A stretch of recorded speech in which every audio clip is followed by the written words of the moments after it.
அவங்க மனதளவுல உடலளவுல பாதிக்கப்பட்டிருக்காங்க. அவங்க பக்கம் தான் நம்ம நின்னு பேசுறோம். அதுதான் நியாயம். ஆனா அதே நேரத்துல பாத்தீங்கன்னா, தமிழ்நாட்டை விட்டு ஓடுற அளவுக்கு கொண்டு தமிழ்நாட்டுல ஒண்ணும் குற்றங்கள்லாம் பெருகி போகல. பெண்களுக்கெல்லாம் இப்ப பாதுகாப்பு இப்ப இல்லாமலாம் இல்ல. இன்னொரு கேள்வியும் வருது சார். ஏன்னா, நாங்க ரீசென்ட்டா மாயாவையும் பார்த்துட்டு தான் இருக்கோம் ஆன்லைன்ல.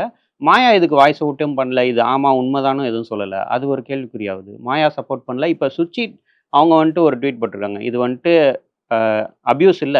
அவங்க அஃபேர்ல இருந்தாங்க. அதுக்கான ப்ரூஃப் தான் மாயா. மாயா சைலன்ட்டா இருக்கிறதுக்கு காரணம் அதுதான் அப்படின்னு சொல்லி சுசித்ரா பேசியிருக்காங்க. சுசித்ரா வந்து பேசுற பல விஷயங்கள் எப்படின்னா, அது வந்து அவங்க என்ன வேணாலும் பேசுவாங்க. அவங்க நெனச்சதெல்லாம் பேசுவாங்க. யார் மேல வேணாலும் சேர வாரி இறைப்பாங்க அப்படிங்கிற ஒரு ஒரு ஒரு ஒரு கண்ணோட்டம் வந்து சுசித்ரா மேல இருந்துச்சு.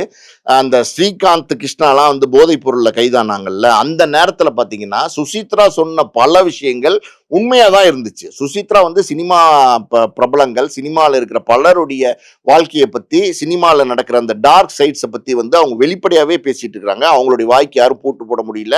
அதெல்லாம் வந்து பல நேரங்கள்ல உண்மையா இருக்குங்கிறது வந்து இந்த போதை வழக்குல வந்து ஸ்ரீகாந்த் எல்லாம் கைது பண்ண அந்த நேரத்துல நமக்கு தெரிய வந்துச்சு. சுசித்ரா வந்து இப்படி சொல்லியிருக்காங்களா அப்படின்னா, சுசித்ரா சொல்றது வந்து உண்மைகள் கூட இருக்கலாம். அது வந்து ஸ்வாகத்தாக்கும் அந்த இசையமைப்பாளருக்கு மட்டும்தான் தெரியும். இது எது உண்மைங்கிறது அவங்க மட்டும்தான் வந்து சொல்ல முடியும். ஸ்வாகத்தாவுடைய வாய்ஸ்க்கு மாயா வந்து ஏன் வாய்ஸ் அவுட் பண்ணல, சகோதரிக்கு ஏன் ஆதரவு தெரிவிக்கிற மாதிரி எதுவுமே வந்து வாய்ஸ் கொடுக்கல அப்படிங்கிற ஒரு கேள்விகள் இதெல்லாம் வரதான் செய்து தம்பி. எது எப்படி இருந்தாலும் பாத்தீங்கன்னா, திரை உலகத்துல வந்து இன்னைக்கு வந்து எல்லா இடங்கள்லயும் எல்லா கரப்ஷனும் நடக்குது. அதாவது திரை உலகத்துல மட்டும்தான் நம்ம நடக்குதுன்னு சொல்ல முடியாது.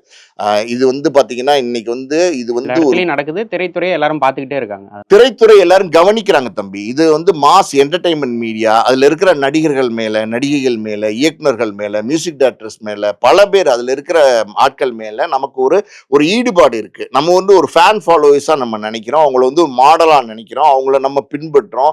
வெறித்தனமா நம்ம நடிகர்கள் பின்னாடி ஓடுறோம்.